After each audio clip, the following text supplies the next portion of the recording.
लोकसभा चुनाव में बीजेपी को करार शिकस्त का सामना करना पड़ा है, जहां पार्टी लगातार अपनी हार की समीक्षा में लगी है।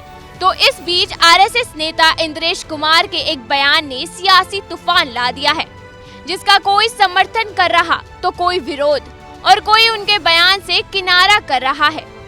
इसी को लेकर अक्सर अपने बयानों से सुर्खियों में रहने वाले सुभाषपा के राष्ट्रीय अध्यक्ष राजभर का बयान सामने आया है।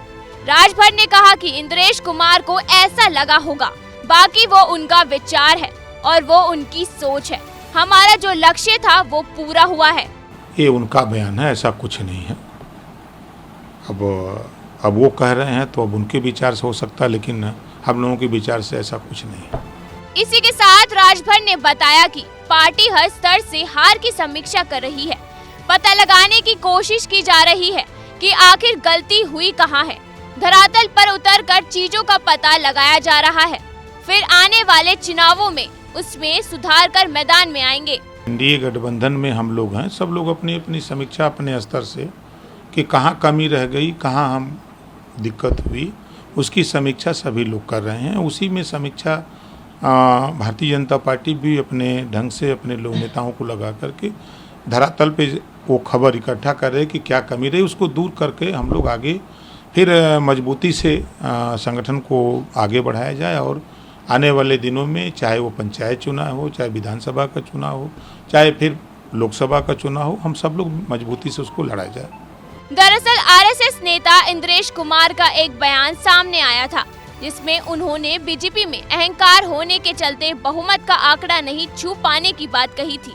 कहा था कि इन्होंने राम भक्ति तो की, पर इनमें अहंकार आ गया था। जिन्होंने राम की भक्ति की, पर धीरे धीरे अहंकार आ गया। उस पार्टी को सबसे बड़ी पार्टी घोषित कर दिया, और उसका और जो पूरा उसको मत मिलना चाहिए, जो शक्ति मिलनी चाहिए, वो भगवान ने अहंकार के कारण दिया।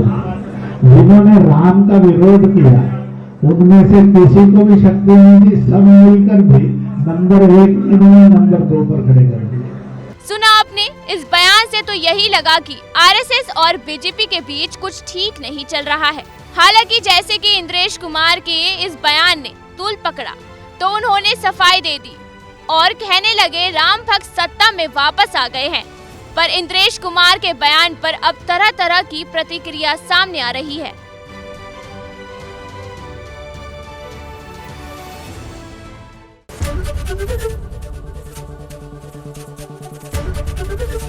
एबीपी गंगा, खबर आपकी, जुबान आपकी।